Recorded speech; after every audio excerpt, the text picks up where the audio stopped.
अस्सलाम वालेकुम students. Finally ये चैप्टर जो है हमारा तकमील तक पहुंच चुका है। इस चैप्टर से जो लास्ट टॉपिक हमारे कुछ रह जाते थे तो उनको हम डील कर रहे हैं, जिसमें differentiate between vector and scalar. Vector और स्केलर में क्या फ़र्क है। एक्सेलेरेशन ऑलरेडी मैंने ये वीडियो बनाई है एक्सेलेरेशन की, लेकिन इसमें कुछ चीज़ें हैं जो मैंने आपको बतानी है। इसके बाद ग्रेविटेशनल एक्सेलेरेशन। इससे पहले जो हमने वीडियो बनाई है उसमें हमने हरकत की मसावातों को डिस्कस किया है, जिसमें हमने तीनों मसावातें तकरीबन 20 मिनट के अंदर हल की हैं। वो आप कर लीजिएगा इंशाल्लाह। आज हम चैप्टर नंबर 2 जो है उसके यही टॉपिक्स जो है डिस्कस करेंगे। इसमें सबसे पहले है डिफरेंशिएट बिटवीन वेक्टर और स्केलर। वेक्टर और स्केलर में क्या फ़र्क है।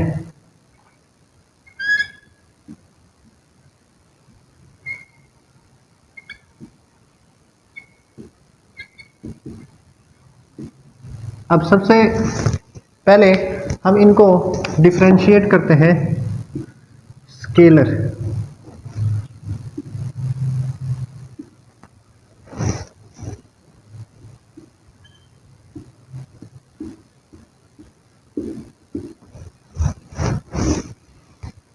स्केलर ऐसी क्वांटिटीज होती हैं जिनको एक्सप्लेन करने के लिए सिर्फ और सिर्फ मिकदार और उसके साथ साथ एक यूनिट की ज़रूरत होती है। The physical quantities which require magnitude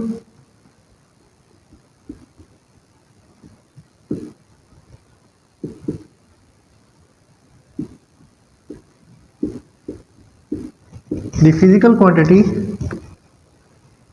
which required magnitude only and a unit, जिसको बयान करने के लिए हमें मिकदार के साथ एक यूनिट चाहिए। इसी तरह से वेक्टर ऐसी फिजिकल क्वांटिटीज हैं जिनको बयान करने के लिए मिकदार के साथ साथ सिमत का होना भी ज़रूरी है।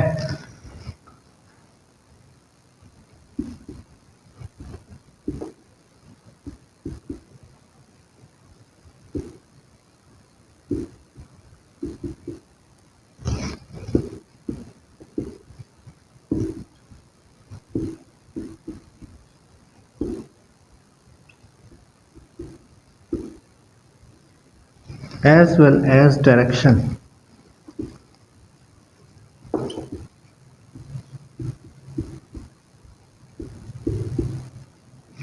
The physical quantities which require magnitude as well as direction for their complete description.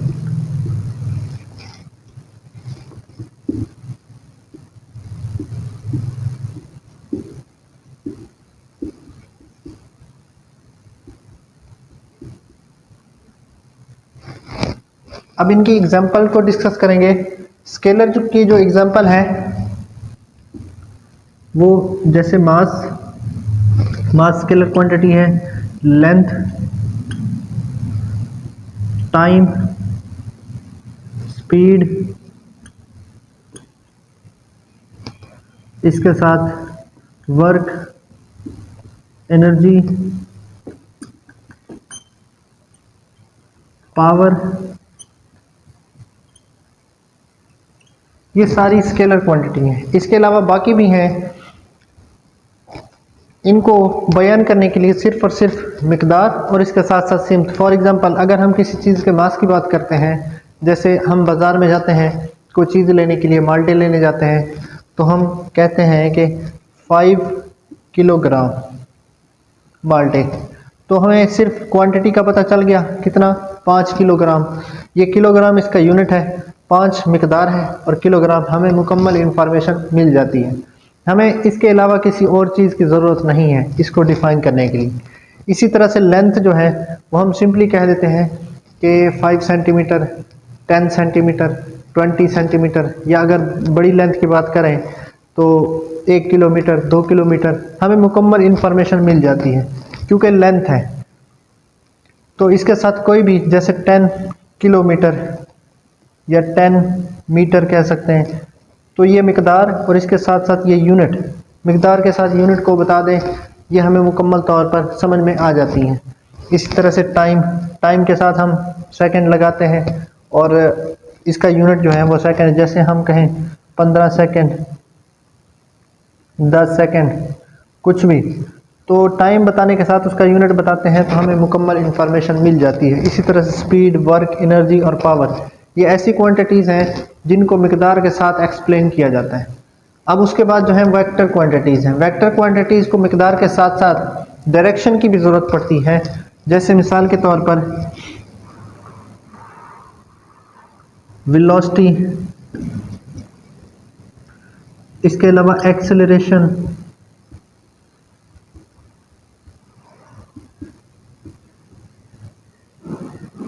इसके अलावा टॉर्क, टॉर्क वेक्टर है, इसके अलावा फोर्स, इसके अलावा मोमेंटम, इसके अलावा एंगुलर मोमेंटम,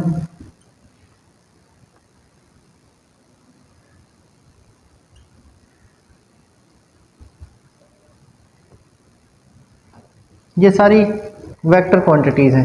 इनको बयान करने के लिए मिकदार के साथ साथ सिमत भी ज़रूरी है। जैसे अगर वेलोसिटी है, अगर हम किसी जिस्म की वेलोसिटी को डिफ़ाइन करते हैं तो हमें उसकी डायरेक्शन का भी ख्याल करना है, डायरेक्शन के बारे में भी बताना है, वरना वेलोसिटी जो है कंप्लीट जो है हमसे डिस्क्राइब नहीं होगी। इसी तरह से एक्सेलरेशन, वेलोसिटी का फार्मूला होता है rate of change of displacement, displacement में तब्दीली की शरह, मतलब डिस्प्लेसमेंट का चेंज होना, लेकिन किस डायरेक्शन में, ये बहुत मैटर करता है क्योंकि इसके लिए डायरेक्शन की ज़रूरत होती है, इसीलिए ये वेक्टर क्वांटिटी है। इसी तरह से एक्सेलरेशन, एक्सेलरेशन का फार्मूला होता है चेंज इन वेलोसिटी बटा टाइम।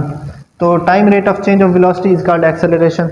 तो वेलोसिटी में चेंज, तो वेलोसिटी में चेंज उसके लिए भी हमें डायरेक्शन की ज़रूरत पड़ती है, इसीलिए ये भी वेक्टर है। इसी तरह से टॉर्क, टॉर्क का फार्मूला होता है tau is equal to R cross F.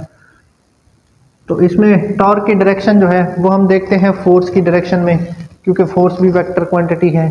तो ये सारी क्वांटिटीज़ वेक्टर क्वांटिटीज़ हैं जिनको मिकदार के साथ साथ सिमत का होना भी ज़रूरी होता है। इसके बाद जो हमारा नेक्स्ट आर्टिकल है वो है एक्सेलरेशन। एक्सेलरेशन वैसे तो हमने पढ़ा था पिछले लेक्चर में, लेकिन इसको एक दफ़ा फिर से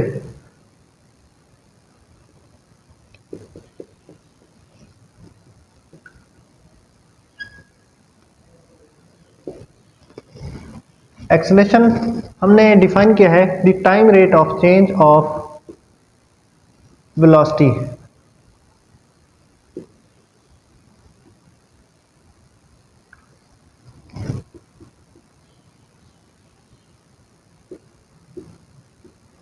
वेलोसिटी में तब्दीली की शरह को एक्सेलरेशन कहते हैं।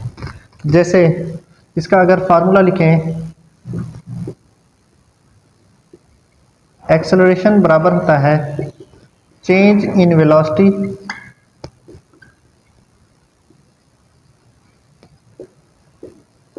ओवर टाइम, वेलोसिटी में चेंज।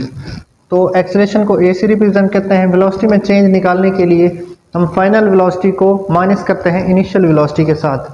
तो ये final velocity minus initial velocity over time. Final velocity मतलब आखिरी वेलोसिटी, इनिशियल मतलब पहली वेलोसिटी या इब्तदाई वेलोसिटी। अब ये इसका फार्मूला हो गया, या फिर इसको यूं भी लिखते हैं डेल वी ओवर टी। इसका यूनिट लिखें तो एक्सेलरेशन का यूनिट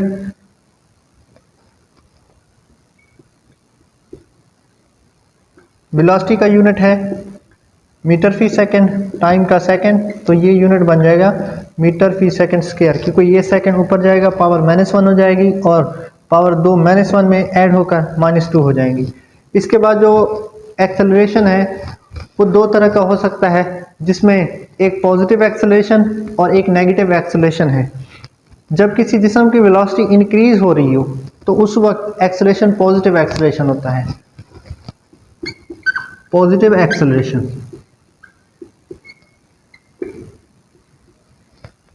अगर किसी बॉडी की वेलोसिटी डिक्रीज हो रही है तब नेगेटिव एक्सेलरेशन होता है।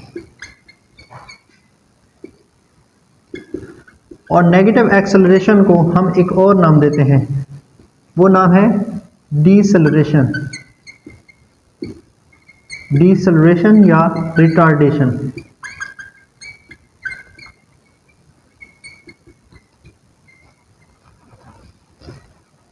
अब इसके बाद जो है हमारा वो लास्ट डिफाइन है, ये डिफाइन आती है पेपर के अंदर, ग्रेविटेशनल एक्सेलरेशन किसे कहते हैं। ऐसे ऑब्जेक्ट्स जो आज़ादाना नीचे गिरते हैं ऊपर से नीचे की तरफ, जैसे ये, तो इनका एक्सेलरेशन ग्रेविटेशनल एक्सेलरेशन कहलाता है। आज़ादाना गिरते हुए जिस्म के एक्सेलरेशन को ग्रेविटेशनल एक्सेलरेशन कहते हैं। The acceleration of a freely falling bodies,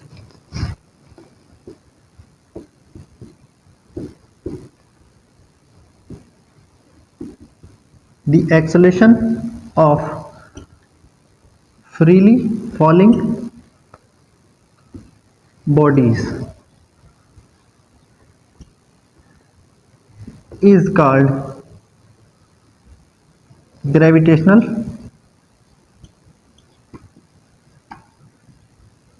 acceleration। अब इसको सरफेस ऑफ अर्थ के लिए g से डिनोट किया जाता है। मतलब ये g किसके इक्वल है, इसकी वैल्यू भी होती है सरफेस ऑफ अर्थ के लिए, इसकी वैल्यू होती है 10 मीटर पर सेकंड स्क्वायर।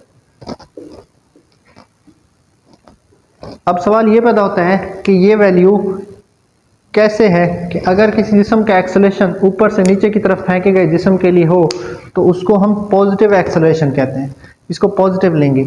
अगर किसी जिस्म को हम नीचे से ऊपर की तरफ फेंक रहे हैं तो उस वक्त एक्सेलरेशन की जो वैल्यू हम लेंगे ग्रेविटेशनल एक्सेलरेशन की, वो नेगेटिव होगी। तो ये चैप्टर जो है हमारा यहाँ तक एंड होता है। ग्रेविटेशनल एक्सेलरेशन जो है हमारा लास्ट टॉपिक है, ये शॉर्ट के तौर पर आता है। इस चैप्टर में एक ही चीज़ है जो लॉन्ग के तौर पर पूछी जाती है, वो है इक्वेशन ऑफ मोशन, मतलब हरकत की मसावातें, या फिर न्यूमेरिकल पोर्शन में इसके न्यूमेरिकल आते हैं या एग्जाम्पलें आती हैं। इंशाल्लाह हम एग्जाम्पल्स को भी डिस्कस करेंगे और साथ ही इनके न्यूमेरिकल भी शुरू करेंगे। तो ये 4 वीडियो में हमने चैप्टर को कवर किया है।